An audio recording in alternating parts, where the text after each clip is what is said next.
নমস্কার বন্ধুরা, সেরা বাঙালিয়ানায় তোমাদের সকলকে স্বাগত। আমার আজকের রেসিপি মাটন কারি। সম্পূর্ণ ঘরোয়া মশলা ব্যবহার করে আগেকার দিনে মা ঠাকুমারা কেমন করে মাটন রান্না করতো সেটাই আজ আমি তোমাদেরকে বানিয়ে দেখাবো। আর যারা তোমরা নতুন রান্না শিখছো আর নতুন মাটন রান্না করতে চাইছো তাদেরকে তো আমি পুরো স্টেপ বাই স্টেপ সব কিছু বলে দেওয়ার চেষ্টা করব এই রান্নাটার মাধ্যমে। তাহলে এই জমে যাওয়া শীতে যে কোনো ছুটির দিনে গরম গরম ভাতের সাথে এরকম আলু দিয়ে মাটনের ঝোল কিভাবে বানাতে হয় সেটা চলো দেখে নেওয়া যাক।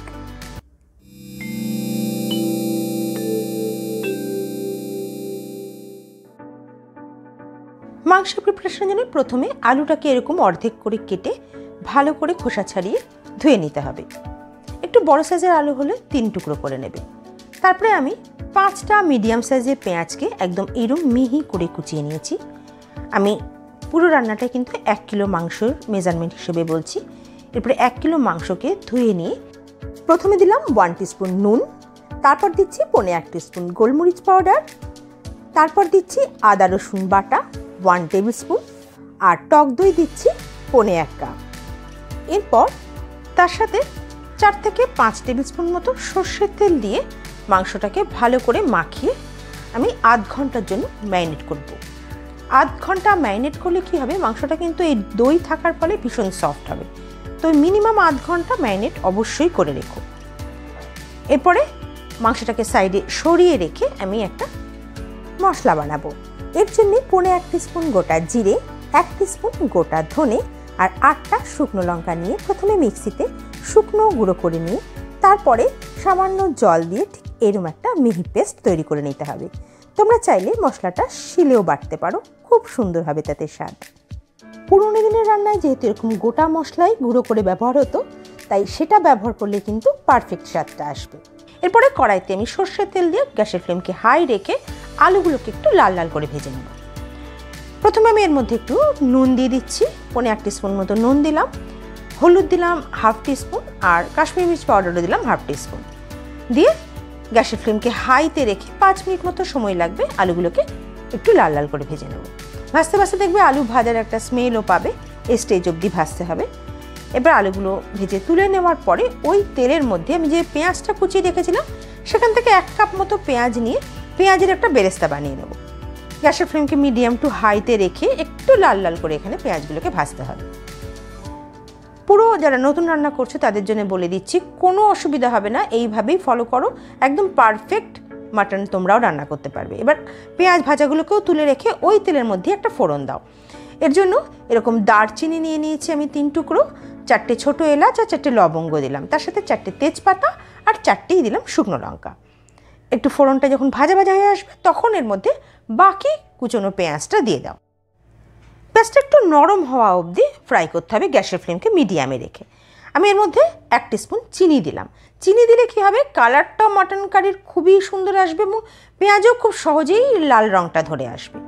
এরপরে আমি 1.5 টিস্পুন মতো হলুদ গুঁড়ো আর 1 টিস্পুন কাশ্মীরি মির্চ পাউডার দিলাম ওই তেলের মধ্যে পেঁয়াজ ভাজতে ভাজতেই, কিন্তু তাহলে রঙটা অসাধারণ আসবে মাটনের।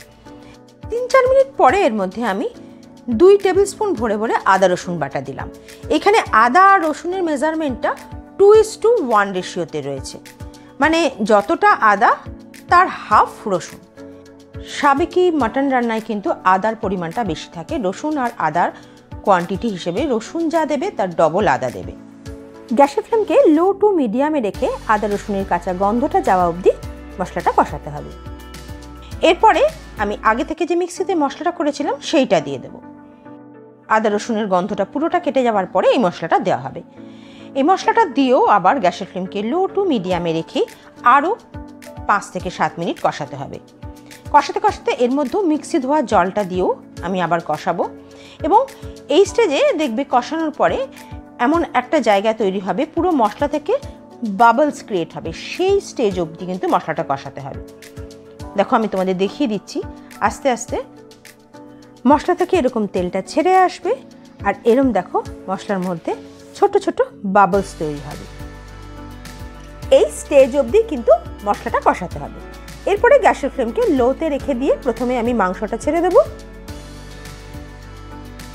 মাটনটা দেওয়ার পরে গ্যাসের ফ্লেমকে মিডিয়াম করবে, অবশ্য আর লো রাখবে না, কারণ মাটন থেকে জল বেরোবে, অনেক সময় নিয়ে নেবে সেক্ষেত্রে মাটন রান্না করতে। কখনো মিডিয়াম করবে, কখনো হাই করবে প্রথম দিকে, তারপরে জলটা যখন কমে আসবে তখন মিডিয়ামে রান্না করবে। এইখানে মাটন দেওয়ার পরে জল বেরোনোর পরে প্রায় 15 মিনিট মতো সময় লাগবে। দেখো এই স্টেজটা আসতে, আবার এই কালচে কালারটা এসেছে এবং তেলটা উপরে ভাসছে। প্রায় 15 মিনিট একটু ধৈর্য ধরে মিডিয়াম টু হাই ফ্লেমে এই স্টেজ অবধি কষাতে হবে। এই কষানোর পার্টটা কিন্তু ভীষণ ইম্পর্টেন্ট। দেখো এইরকম একটা কালচে কালার আসবে এবং তেলটা কিন্তু ওপরে ভাসবে, ততক্ষণ কষাতে হবে। এরপরে আমরা জল অ্যাড করব। জলটা অবশ্যই গরম দেব। আমি আগে রান্নাটাকে প্রেশার কুকারে ট্রান্সফার করছি, তোমরা চাইলে কড়াইতেও সেদ্ধ করতে পারো মাংসটা, তবে অনেকটা সময় লেগে যায়, তাই আমি প্রেশার কুকারে পুরো মাংসটাকে ট্রান্সফার করে দিচ্ছি। তারপরে আগে থেকে যে আলুগুলো ভেজে রেখেছিলাম সেটাও এই মাংসের মধ্যে অ্যাড করে দিতে হবে। আলুগুলো অ্যাড করে দেওয়ার পরে এর মধ্যে আমি জলটা দেবো। জলটা আমি সাইডে আগে থেকেই গরম করতে বসিয়েছিলাম। জলটা এতটাই দেবো যেন আলু আর মাংসটা পুরো একটু ডুবে যায়, এর বেশি নয়। তবে তোমরা আরও যদি কেউ ঝোল পছন্দ করো, আরও পাতলা চাও মাংসের ঝোল, সেক্ষেত্রে জল দিতে পারো, তবে নুনটা অ্যাডজাস্ট করে নিতে হবে। আমি এখানে 1 টিস্পুন আরও নুন অ্যাড করলাম।